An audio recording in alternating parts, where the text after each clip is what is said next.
ഖത്തറിലെ പ്രവാസി മലയാളി കുട്ടികളുടെ സൗഹൃദ കൂട്ടായ്മയായ മില്ലേനിയം കിഡ്സ് 25ാം വാർഷികാഘോഷങ്ങളുടെ ഭാഗമായി ക്വിസ് മത്സരം സംഘടിപ്പിക്കുന്നു. കേരളം നമ്മുടെ കേരളം എന്ന വിഷയത്തെ ആസ്പദമാക്കി നടത്തുന്ന മത്സരത്തിൽ 900-ൽ പരം കുട്ടികൾ പങ്കെടുക്കും. ഈ മാസം 20-21 തീയതികളിൽ തുമാമ ഒലീവ് ഇന്റർനാഷണൽ സ്കൂളിലാണ് മത്സരം. വാർഷികാഘോഷങ്ങളുടെ ഭാഗമായി ഡിസംബർ 5-ന് വിപുലമായ പരിപാടികൾ സംഘടിപ്പിക്കും. ഇന്ത്യൻ കൾച്ചറൽ സെന്റർ അശോക ഹാളിൽ നടക്കുന്ന ആഘോഷത്തിൽ വിജയികൾക്കുള്ള സമ്മാനങ്ങൾ കൈമാറും.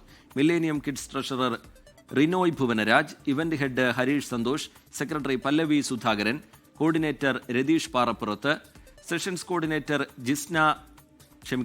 ജിസ്ഹീത ജയകൃഷ്ണൻ, ക്വിസ് കോർഡിനേറ്റർ ഉണ്ണികൃഷ്ണൻ ചടയമംഗലം തുടങ്ങിയവർ വാർത്താസമ്മേളനത്തിൽ പങ്കെടുത്തു.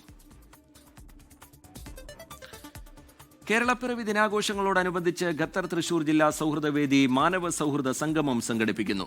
വ്യാഴാഴ്ച വൈകിട്ട് 7 മണിക്ക് ഇന്ത്യൻ കൾച്ചറൽ സെന്ററിൽ നടക്കുന്ന പരിപാടിയിൽ പ്രഭാഷകനും കിഡ്നി ഫൗണ്ടേഷൻ ഓഫ് ഇന്ത്യ സ്ഥാപകനുമായ ഫാദർ ഡേവിസ് ചിറമേൽ സംസാരിക്കും.